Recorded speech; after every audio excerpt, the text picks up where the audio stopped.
दोस्तों आज पेश है दादाजी और कब्रिस्तान के भूत। ये कवच चित्र है दोस्तों।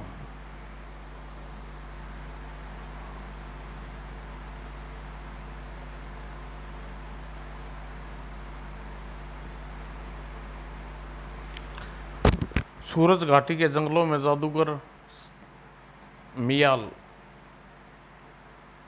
का स्थान था। जादूगर का यहाँ का सामने अधिक शक्तिशाली जादूगर झांडा यहाँ सबसे ज़्यादा शक्तिशाली जादूगर समझा जाता था। जादूगर हांडा के बहुत सारे शिष्य उसके साथ रहते थे। हांडा ने सिद्धियों के लिए बल पर अपनी शक्ति बढ़ा ली थी। शिष्य, रात को हमने सपन देखा कि सारा संसार हमारे कदमों में झुका हुआ है। सारा संसार हमें देवता के रूप में पूज रहा है। इसका अर्थ क्या हुआ स्वामी? इसका अर्थ साफ है कि हमें संसार को अपने कदमों में झुकाना चाहिए। लेकिन स्वामी ऐसा संभव हो सकता है? हाँ, क्यों नहीं हो सकता। हम चाहें तो सब कुछ कर सकते हैं। हमारी शक्तियाँ के सामने इस दुनिया में कोई भी चीज़ असंभव नहीं है। हमें चाहें तो पूरी पृथ्वी को भस्म कर सकते हैं। स्वामी, आप इस कार्य में किस तरह शुरू करेंगे?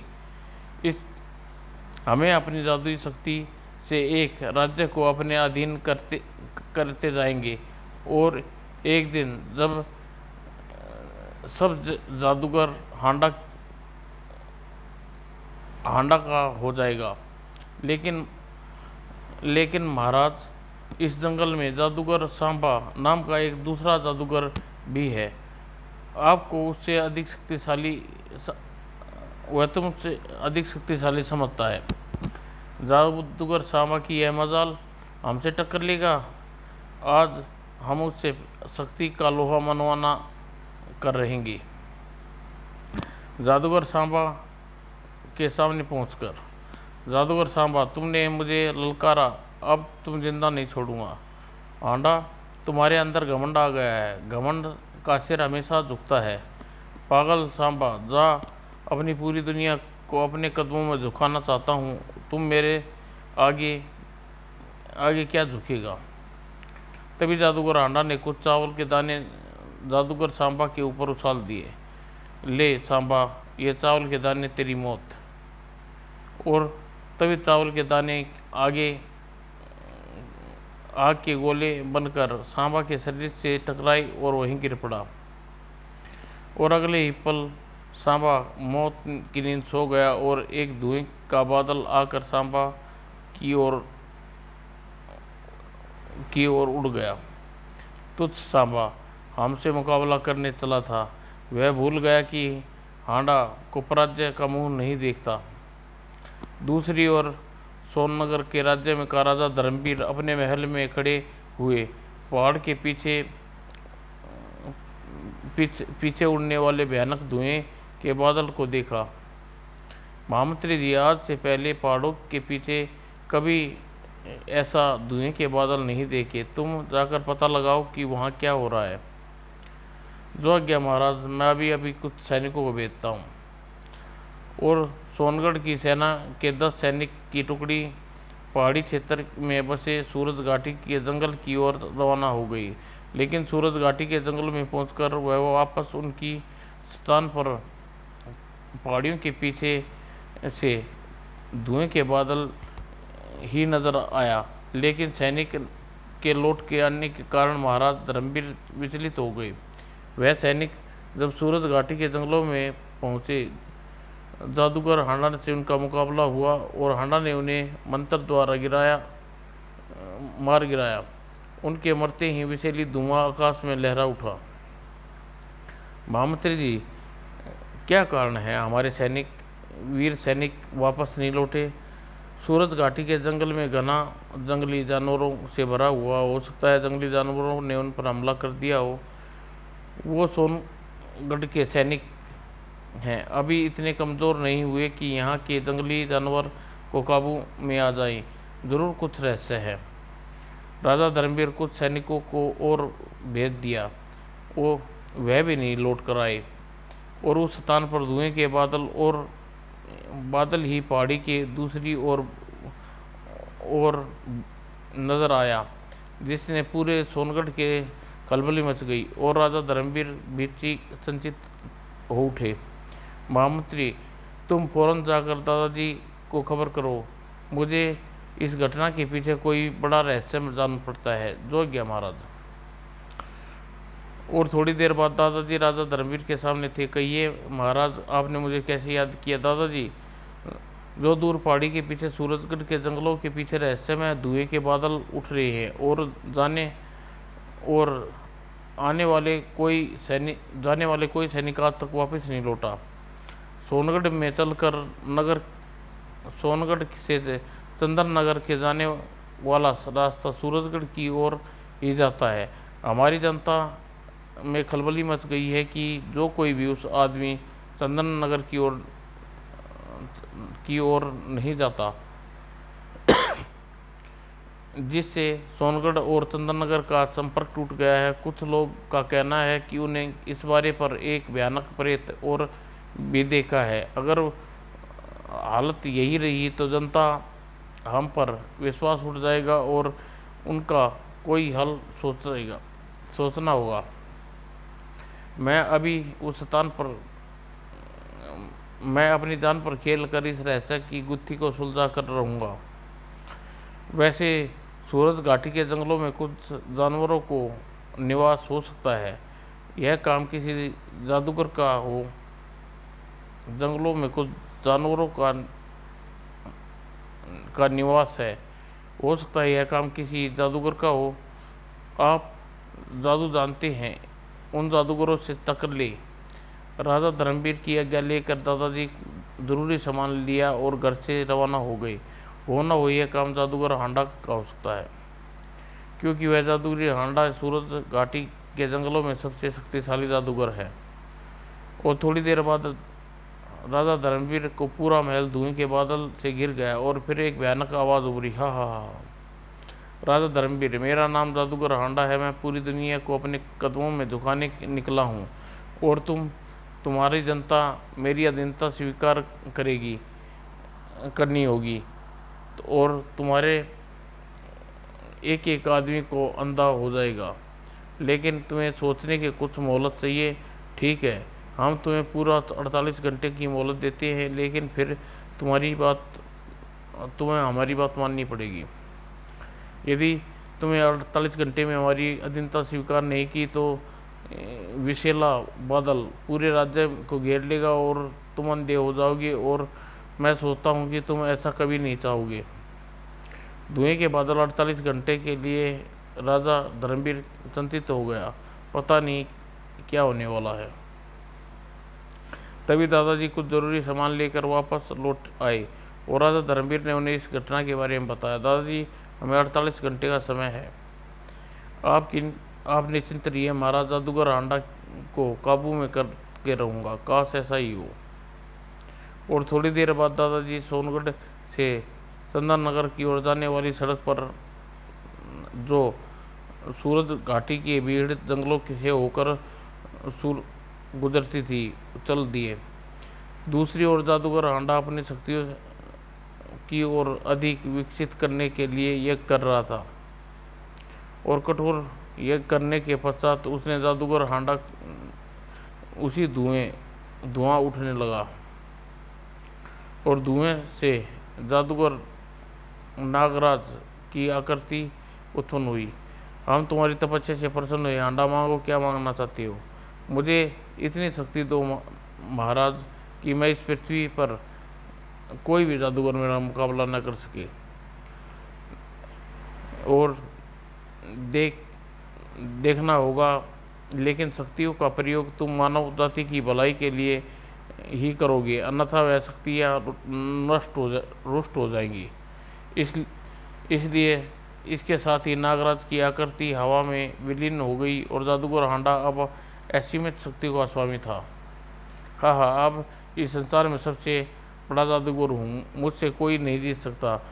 अब संसार में मेरे कदमों पर झुकना ही पड़ेगा। उधर दादाजी सूरज घाटी के जंगलों में पहुंच गए। शाम हो चुकी है, मुझे जंगल जानवरों से बचने के लिए किसी सुरक्षित स्थान पर रुक जाना चाहिए। और तभी दादाजी ने एक खंडर दिखाई दिया। वह रात गुजारने के लिए यह जगह ठीक है। सवेरा होते ही मुझे जादूगर हांडा की खोज में निकलना पड़ेगा। जब दादाजी खंडर में पहुंचे, तुम कौन हो भाई, क्या इस खंडर में रहते हो? हाँ, मैं बूढ़ा पुजारी हूँ, लेकिन तुम रात गई यहाँ कैसे आए? मैं किसी खास काम के लिए जा रहा हूँ, रास्ते में रात गिराई, सोचा रात को यहीं गुजार लूँ। क्या यहाँ खाने का कोई प्रबंध है? खाने का प्रबंध तो हो जाएगा, लेकिन मेरी सलाह मानो कि आप यहाँ ना ठहरें। क्यों, मेरे यहाँ ठहरने से तुम्हें कोई आपत्ति है? मुझे कोई आपत्ति नहीं, लेकिन आज यहाँ रात को ठहरना सुबह जिंदा नहीं बचा। ऐसी क्या बात है इस खंडर में? आप मुझे अच्छे आदमी मालूम पड़ते हो, इसलिए आपको बताता हूँ। बहुत पुरानी बात है। इस खंडर में जादूगर हांडा नाम का राज था। वह एक जालिम आदमी है। अपनी जादुई शक्तियाँ प्राप्त करने के लिए उसने सैकड़ों लोगों की बलि वह खंडर के बने पुराने कुएं के पास बलि देता था और उसकी लाश कौन दे कुएं में फेंक देता था। इन बलियों से खुश होकर महाकाली ने जादूगर हांडा को अपना शक्तियों का स्वामी बना दिया। लेकिन जब वह अंतिम युग की बलि देने लगा तो वार उस युग की गर्दन पूरी नष्ट कट न सकी और वह युग अंधे कुएं में जाकर छटपटाने लगा। कहा जाता है वह युवक मरा नहीं। वह जादूगर हांडा खंडर को छोड़कर चला गया और उस युवक की आत्मा अब भी आधी रात को खंडर में घूमती है। यहाँ ठहरने वाले मेहमान को आधी रात के समय उस युवक की आत्मा दिखाई देती है, जिसका गला आधा कटा हुआ है, जिससे खून बह रहा होता है। यह तो बहुत बुरा हुआ। इस भयानक दृश्य को देखकर कोई भी मेहमान आज तक जिंदा वापस नहीं गया। लेकिन मैं रात को यहीं रुकूंगा। तुम मेरे खाने का प्रबंध करो। बूढ़ा पुजारी खाना लेने चला गया। हो सकता है आज रात में आत्मा हांडा को समाप्त करने की कोई योजना मिल जाए। और थोड़ी देर बाद वह बूढ़ा पुजारी खाना लेकर चला गया। खाना खाने के बाद दादाजी एक रात भटकती आत्मा के बारे में सोच रहे थे। आज भटकती आत्मा से मुलाकात होगी। अभी दादाजी सोए नहीं थे कि अचानक उन्हें कदमों की आवाज़ सुनाई दी। बूढ़ा पुजारी ने सोने चला गया है, फिर इतनी रात बाहर कौन घूम रहा है? दादाजी कमरे से बाहर आए। उन्होंने देखा एक साया उसी पुराने कुएं की ओर बढ़ रहा है। यह अचानक साया जरूर वही भटकती आत्मा होगी। और तभी वह साया उस कुएं में कूद गया और एक हृदय विदारक चीख पूरे खंडर में गूंज उठी। वातावरण भयानक हो गया। दादाजी ने हिम्मत करके टूटे हुए पुराने कुएं की ओर बढ़ गए। लगता है बूढ़ा पुजारी ठीक कह रहा था। वो दादाजी कुएं में झांक कर देखा। अरे, यहाँ तो कोई नहीं है। वह चीख किसकी थी? वह साया कहाँ गया? तभी दादाजी ने कुएं में देखा। थोड़ा पानी और उसमें दादाजी को परछाई साफ दिखाई दे रही थी। लेकिन दादाजी ने अचानक उस परछाई के साथ एक परछाई और दिखाई दी। जैसे ही दादाजी ने पीछे खड़ा हुआ झांक रहा था। ओह! दादाजी पलट कर देखा, लेकिन वह कोई नहीं था। दादाजी ने दोबारा कुएं में झांकते फिर उसने ऐसा लगा कि पीछे से कोई झांक रहा है। उसने पीछे कोई दिखाई नहीं दे रहा था। दादाजी घबरा उठे। कौन है? मेरे सामने आओ, मैं तुम्हारा नुकसान नहीं करूँगा। हितैषी बनकर आया हूँ। और अचानक ही खंबे के पीछे से वही बूढ़ा पुजारी निकला, जिसकी आधी गर्दन कटी हुई थी और कपड़े पर खून लगा बह रहा था। ओ पुजारी जी, आप? हाँ, मैं वह आत्मा हूँ जो 20 साल पहले इस खंडरों में भटक रही हूँ। मुझे देखकर लोग डर जाते हैं और जान से हाथ धो बैठते हैं, लेकिन केवल अपना बदला जादूगर हांडा से लेना चाहता हूँ। लेकिन मेरी इन खंडरों में बलि दी गई थी, इसलिए मैं खंडरों से बाहर नहीं निकल सकता। अगर तुम जादूगर हांडा को मार सको तो मेरी आत्मा को शांति हो जाएगी। मैं वादा करता हूँ जादूगर हांडा जिंदा बचेगा या मैं। यह सुनते ही आत्मा हवा में विलीन हो गई और दादाजी को जादूगर हांडा की शक्तियों का अनुभव नहीं था। मैंने बड़े जादूगर ठीक कर दिए, हांडा भी बच नहीं पाएगा। सुबह फिर दादाजी सूरज घाटी की जंगलों की ओर निकल गए। यह जंगल बहुत भयानक है, यहाँ दूसरे जानवरों की झोपड़ियाँ तो दिखाई यह जंगल बहुत भयानक है, यहाँ दूसरे जादूगरों की झोपड़ियाँ तो दिखाई दे रही है और आने वाले खतरों से बेखबर दादा जी सूरज घाटी के घने जंगलों में भटक रहे थे, लेकिन जादूगर हांडा का ठिकाना दिखाई नहीं पड़ रहा था। अचानक ही उसे एक आदमखोर जानवर दादाजी पर हमला बोल दिया। दादाजी ने अपनी जादुई माला पर हाथ फेरा और मंत्र पढ़ा ताकि वह आदमखोर जानवर दादाजी के सम्मान में आ जाए। अब वह विशाल जानवर मेरा गुलाम हो जाएगा। और दादाजी चौंक उठे। आदमखोर जानवर दादाजी के जादू का कोई असर नहीं हुआ। यह मूल घाटी का जंगल है, यहाँ जादूगर हांडा का राज है। मेरा जादू यहाँ बेअसर हो रहा है। इसका मतलब जादूगर हांडा मुझसे अधिक शक्तिशाली है। और तभी कुछ आदिवासी वह दृश्य देख लेते हैं और दादाजी को बचाने के लिए दौड़ पड़ते हैं। भगवान ने मेरी रक्षा के लिए इस आदिवासी को यहाँ भेज दिया। आदिवासी उस आदमखोर परवार किया, लेकिन थोड़ी देर बाद युद्ध के बाद आदिवासी ने उस आदमखोर को मार दिया। लेकिन अगले ही क्षण आदिवासी ने दादाजी को घेर लिया। लगता है इनके इरादे नेक नहीं है।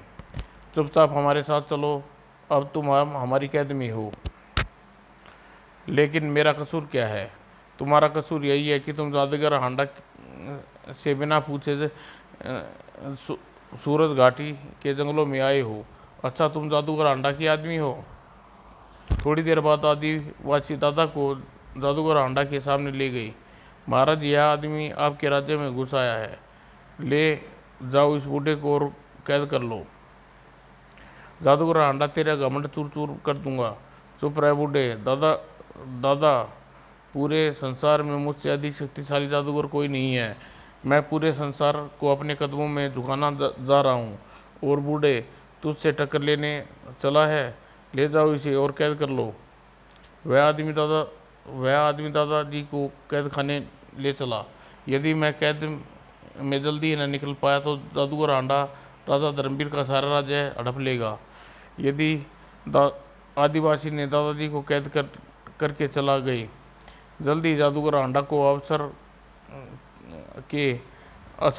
के कारण मेरा जादू काम नहीं कर रहा, इसलिए मैं दिन के समय में कैसे नहीं भाग सकता, रात को भागूंगा और सूरज घाटी के जंगलों के बाहर निकल कर ये करूंगा ताकि अपनी शक्ति बढ़ाकर जादूगर हांडा से टक्कर ले सकूं। और फिर रात को अब मुझे अपना काम शुरू कर देना चाहिए। दादाजी ने जेब से एक चाकू निकाला और कैद खाने की दीवार को सेंध लगाने लगा और दीवार तोड़कर दादाजी बाहर निकले और चुपचाप ही एक छोटी सी पगडंडी की ओर बढ़ गए। अच्छा हुआ मुझे किसी ने भागते हुए नहीं देखा, वरना जिंदा वापस नहीं जा पाता। दादाजी धीरे धीरे पगडंडी पर जा रहे थे। अचानक दादाजी ने एक चीख सुनी और दादाजी चौंक कर इधर उधर देखने लगे। यह तो वही जगह है जहाँ धुएं के बादल उठता है देखा था। यहाँ कोई भी आदमी दिन में भी जाने की हिम्मत नहीं करता। दादाजी अपने देखा, लेकिन वहाँ कोई नहीं दिखा। कौन है सामने, क्यों नहीं आता? दादाजी, एक आवाज़ सुनाई दी। दादाजी, इधर चले आओ, मैं सदियों से तुम्हारे इंतज़ार कर रहा था, आओ जल्दी आओ। यह आवाज़ झाड़ियों के पीछे से आ रही है। दादाजी थोड़ा घबरा गए थे, लेकिन फिर भी वे आगे अब उस आवाज़ की ओर चल दिए। कौन हो भाई? यह यहाँ क्या कर रहे हो?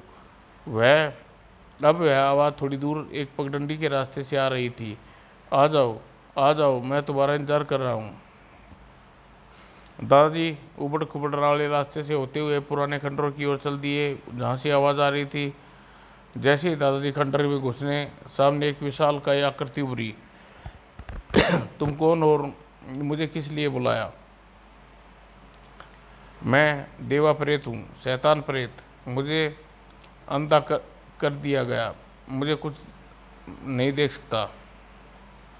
इस जंगल के शैतान प्रेत जादूगर हांडा से अपना मित्र बना लिया। इस जंगल के शैतान प्रेत को जादूगर हांडा ने अपना मित्र बना लिया। हांडा ने शैतान प्रेत की सहायता से लोगों को लूटना शुरू कर दिया और जादूगर हांडा पूरे संसार को अपने कदमों में झुकाने की योजना बनाई है। मैं जादूगर हांडा के साथ देने से इनकार कर दिया, इसलिए शैतान जादूगर ने मुझे अंधा कर दिया और टीले में कैद कर दिया।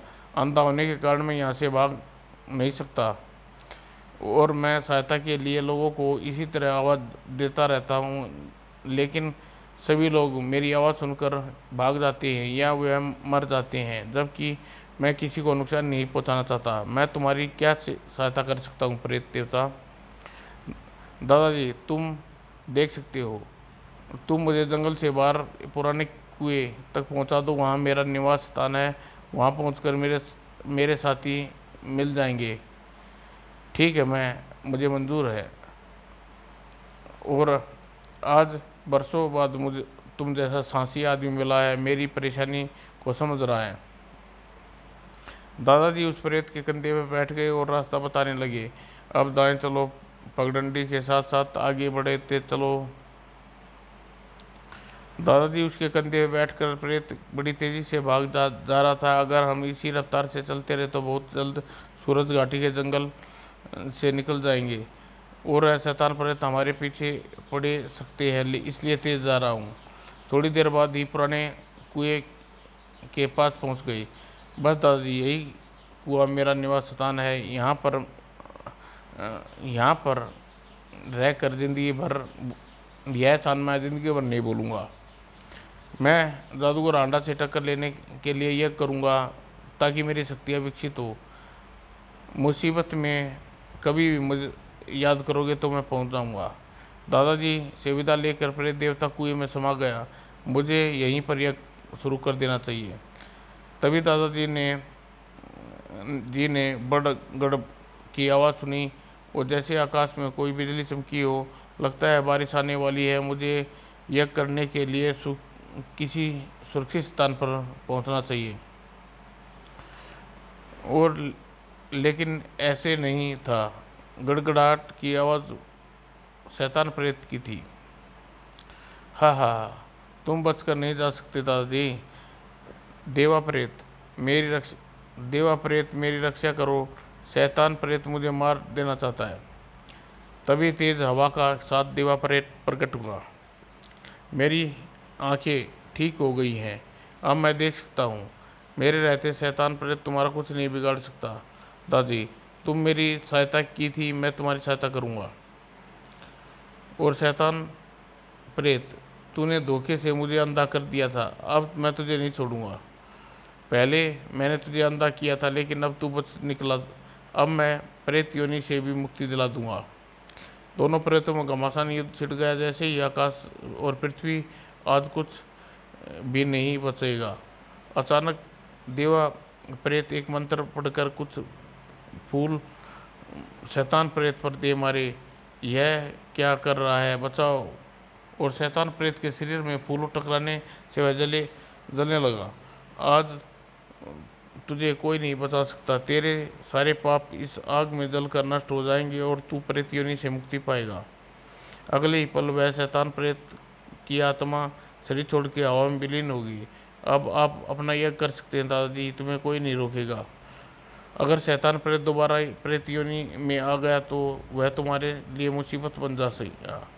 अब उसकी चिंता मत करो। शैतान प्रेत मुझसे सैकड़ों वर्षों से यही लड़ाई चलती आ रही है। कभी वह जीतता है, कभी मैं। प्रेत प्रेतों के जाने के बाद दादाजी कुछ सूखी लकड़ियां चुनी और हवन कुंड बनाकर यज्ञ के लिए बैठ गए। हे आकाशीय देवता, हे जादूगरों के सरताज राज, मुझे शक्ति दो ताकि मैं जादूगर हांडा से टक्कर लेने के काबिल बन जाऊं।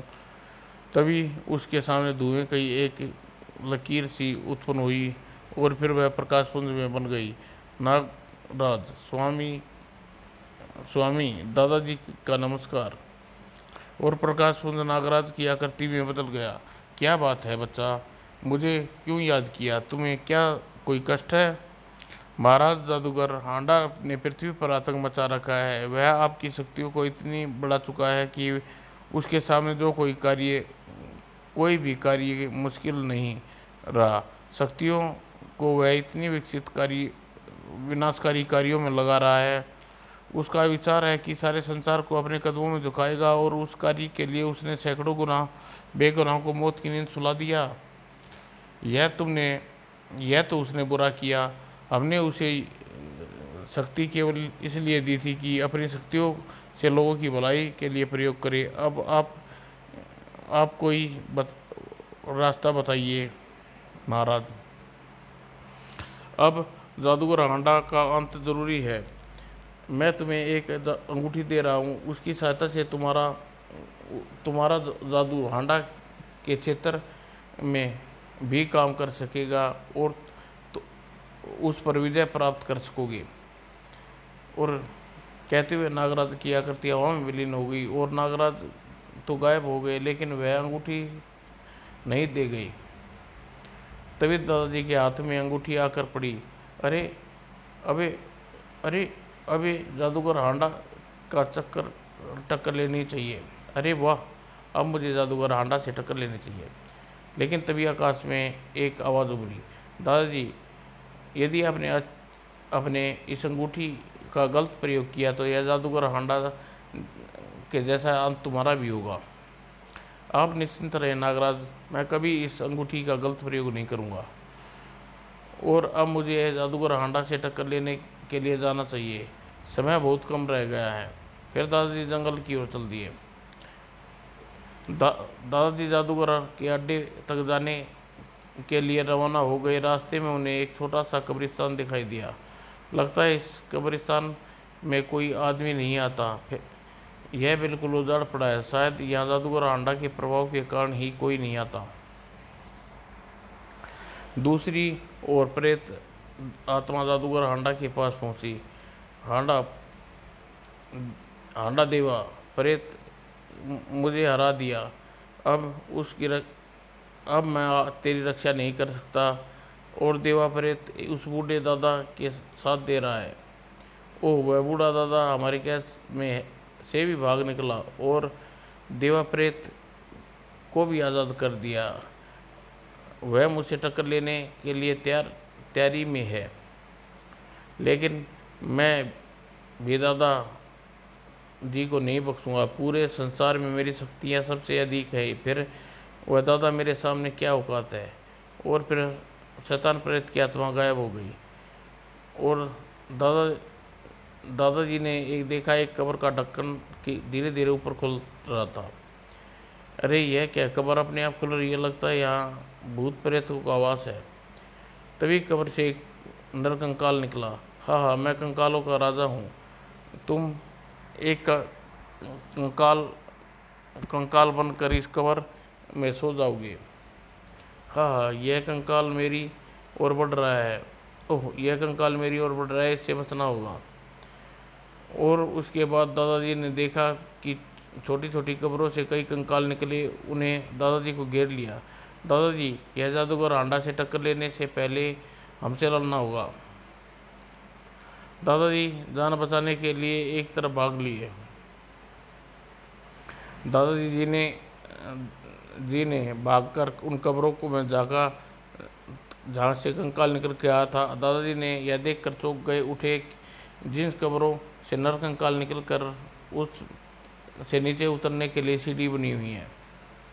दादाजी ने जल्दी से उन कब्रों में घुस गया। दादाजी जल्दी सीढ़ियाँ उतर कर अचानक कब्र के ऊपरी ढक्कन अपने आप बंद हो गया। ओह, मैं समझ गया, रास्ता जादूगर हांडा ने अपने अड्डे तक पहुंचता होगा, इसलिए मैं यहाँ कैद हो गया हूँ। और लेकिन दादाजी घबराए नहीं।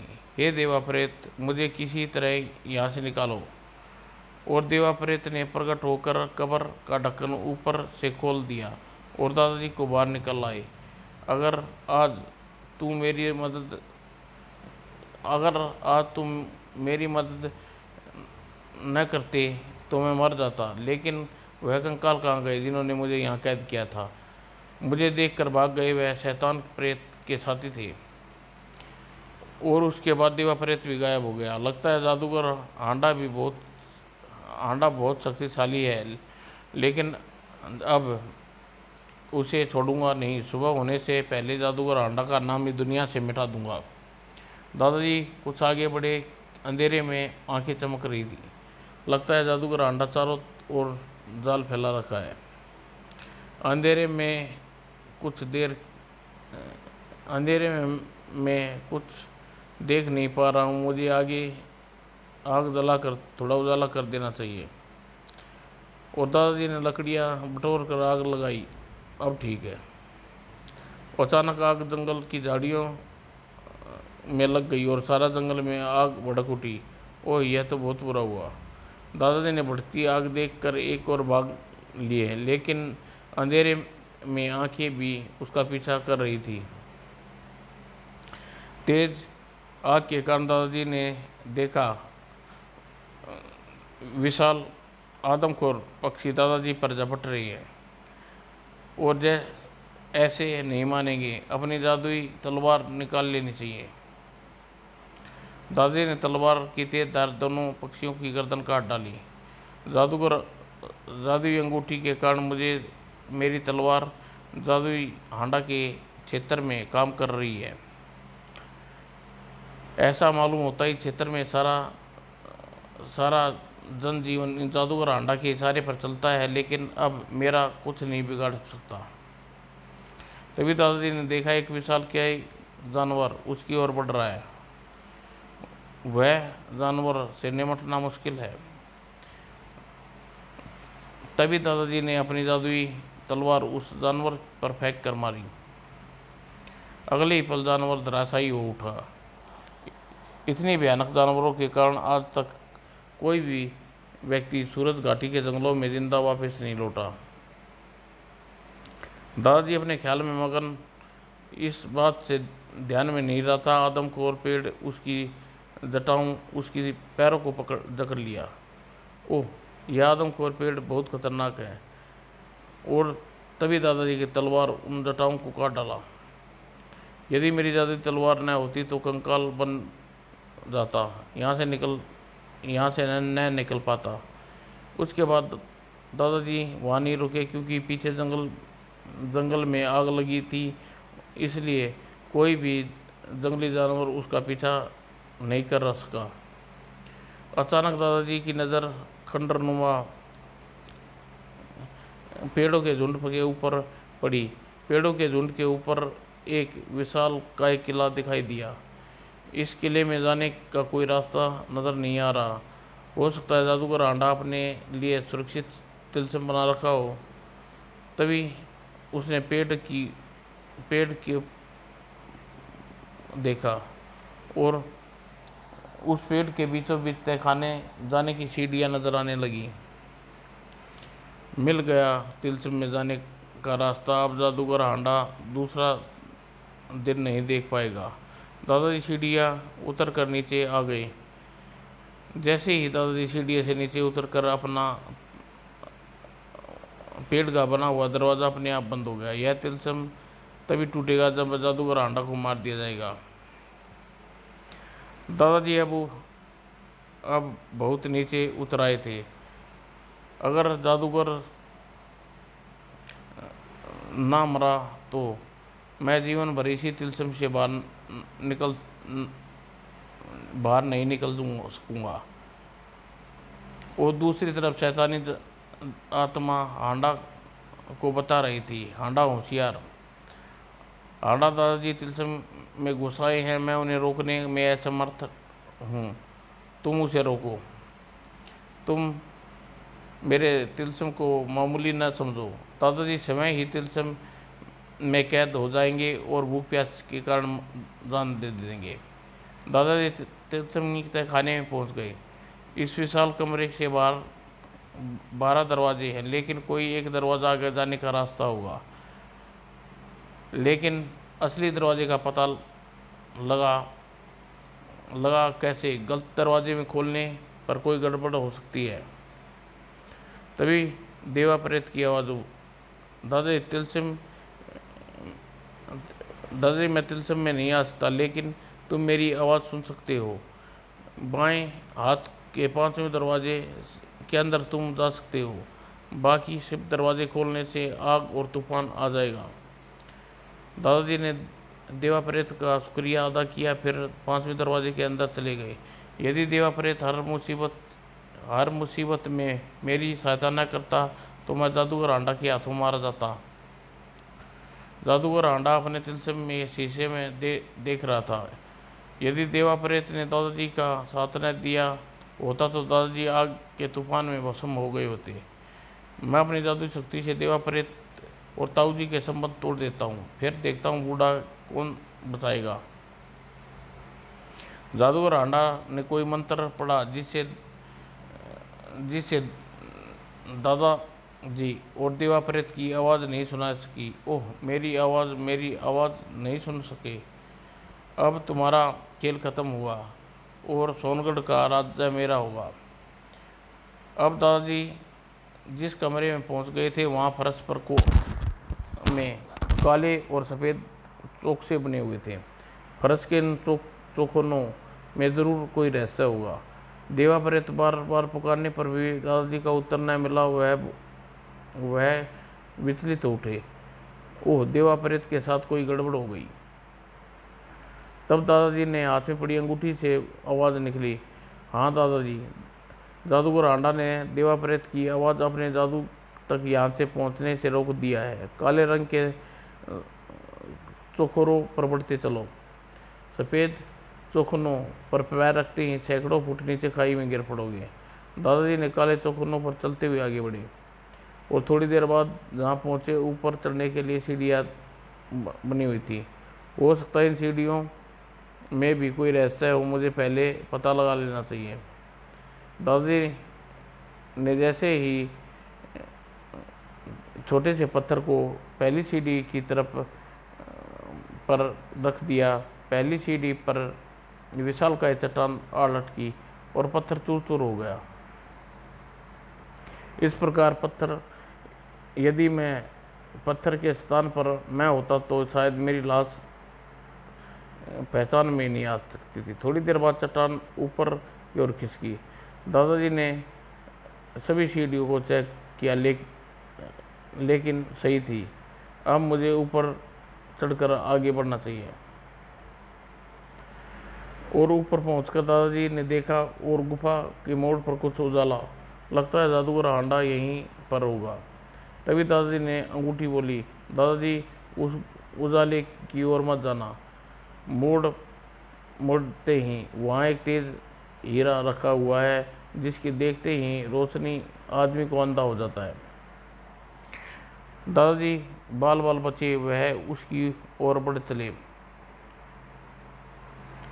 उधर जादूगर अपने तिलस्म शीशे में सारा नज़ारा देख रहा था।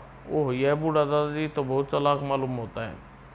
अपनी जादुई शक्ति से अंगूठी को समाप्त कर दूंगा। तभी शैतान आकृति उत्पन्न हुई। हांडा, वह जादुई अंगूठी बहुत शक्तिशाली है, तुम उसे समाप्त नहीं कर सकते। लेकिन इस संसार में हमारे से अधिक शक्तिशाली कोई चीज़ नहीं है। हम दादाजी को भस्म कर डालेंगे। दादाजी के पास जो अंगूठी है वह नागराज देवता की दी हुई है, इसलिए तुम उसे नष्ट नहीं कर सकते। गड़बड़ हो गया। मैं अभी समाधि लगाकर नागराज और शक्ति प्राप्त करता हूँ। करने का बाद दादाजी को समाप्त कर दूंगा। और हांडा समाधि लगाकर नागराज देवता को याद किया, यह नागराज मुझे दर्शन दो। तभी हवा में प्रकाशपुंज प्रकट हुआ। नागराज देवता मेरा नमस्कार। फिर प्रकाश पुंज नागराज की आकृति दिखाई दी। हे नागराज देवता, मुझे और शक्ति चाहिए ताकि मैं अपने शत्रु दादाजी को उसकी जादुई अंगूठी को समाप्त कर सकूं। जादूगर हांडा, मैंने तुम्हें पहले ही कहा था तो अपनी शक्तियों का तू संसार में भले कामों के लिए लगाएगा। तूने अपनी शक्ति का गलत प्रयोग किया। तूने शैतान प्रेत को अपने साथ मिलाकर पूरे संसार को अपने अधीन करने की ठान ली, लेकिन तू यह भूल गया पाप का घड़ा कब तक एक दिन भर जाता है। तुझ में घमंड आ गया था, अब तेरा अंत निश्चित है। यह कहकर आकृति विलुप्त हो गई। जादूगर शक्तियों ने मेरी न सही वैसे दादाजी को समाप्त कर दूंगा। जादुई शक्तियों से न सही मैं वैसे ही दादाजी को समाप्त कर दूंगा। दादाजी तब तक बहुत आगे बढ़ आए थे। शायद यह कमरा पार करने पर जादूगर हांडा के सामने हो जाऊंगा, लेकिन दादाजी कमरे के बाहर जाने का रास्ता कहीं नज़र नहीं आ रहा था। यहाँ तक कि वह दरवाज़ा भी पता नहीं कहाँ गायब हो गया जिससे दादाजी कमरे में आए थे। यदि यहाँ का रास्ता पता लगाने में कुछ देर हो गई तो हांडा भाग न जाए, और हो सकता है यह शेर की मूर्ति उस कमरे का दरवाजे का रहस्य हो। जैसे ही दादाजी ने शेर के मुंह से निकली जीभ को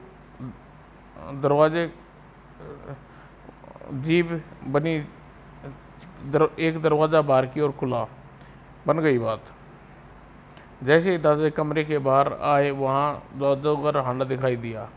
तुम्हारा खेल खत्म हो गया हांडा, अब तुम्हारा जादू मेरा कुछ नहीं बिगाड़ सकेगा। तुम मुझे मार कर ही तिलस्म से जिंदा तुम मुझे मार कर इस तिलस्म से जिंदा वापस नहीं जा पाओगे दादाजी। मौके का लाभ उठाकर जादूगर हांडा भाग निकला। दादाजी ने उसके पीछे पीछे भाग चला। हांडा जानता था नागराज देवता की शक्तियाँ दादाजी के पास है, इसलिए दादाजी को नहीं मार सकता। भागते भागते जादूगर हांडा तिलस्मी महल से बाहर आ गया। वह केवल अपनी जान बचाना चाहता था। रुक जा हांडा। अचानक हांडा एक हाथी पर चढ़ जाता है। अब आपको मारने से पहले मैं तुम्हें हाथी के पैरों से कुचल दूंगा। अपने मरने से पहले मैं तुझे लगता है तुम पागल हो गए हांडा। कालू, इस बूढ़े दादा को अपने पैरों से रोन डालो। और मस्त हाथी दादाजी को और लपका, लेकिन दादाजी ने हिम्मत नहीं हारी। दादाजी ने जादुई माला पर हाथ फेरा और एक मंत्र पढ़कर हाथी की ओर हाथ बढ़ा दिया। क्या हाथी गिर कैसे रहा हूँ? और हाथी से गिरते ही हांडा दादाजी के कदमों में आ गिरा। दादाजी ने कदमों में गिरते ही हांडा बुरी तरह घायल हो गया। दादाजी ने देखा हांडा गिरते ही उसका बनाया हुआ तिलस्म अपने आप विलीन हो गया। चलो, संसार में पापी का नाश हो गया। अब मुझे सोनगढ़ जाकर धर्मवीर को सूचना देनी चाहिए। लेकिन दादाजी जी के पहुंचने से पहले सोनगढ़ के राजमहल में भूचाल सा आ गया। 48 घंटे पूरे होने के बाद राजा धर्मवीर का महल चारों ओर धुएं के बादल नहीं आए। लगता है दादाजी ने इस युद्ध में जीत गए। दादाजी ने हमारे लिए अपने प्राणों की बाजी लगाकर जादूगर हांडा को टक्कर ली। दादाजी अभी महल में पहुंचे। धर्मवीर ने अपने स्वागत के लिए दरवाजे पर खड़े थे। आपका एहसान सारा सोनपुर राज्य हजारों साल तक नहीं भूल सकेगा। इसमें एहसान सी की कौन सी बात है महाराज? मैंने अपना कर्तव्य समझकर यह काम किया था, और सोनगढ़ का सारा खजाना भी तुम्हें इनाम में दूं तो कम है। मैं समझ नहीं पा रहा आखिर आपको कौन सा इनाम दूं। आपने मुझे मान दिया, यह मेरा सबसे बड़ा इनाम है। और राजा धर्मवीर से इजाज़त लेकर दादाजी महल से अपने घर की ओर चल दिए। अगले दादाजी एक मनोरंजन कारनामा पड़ी। अगले माह शबान दोस्तों।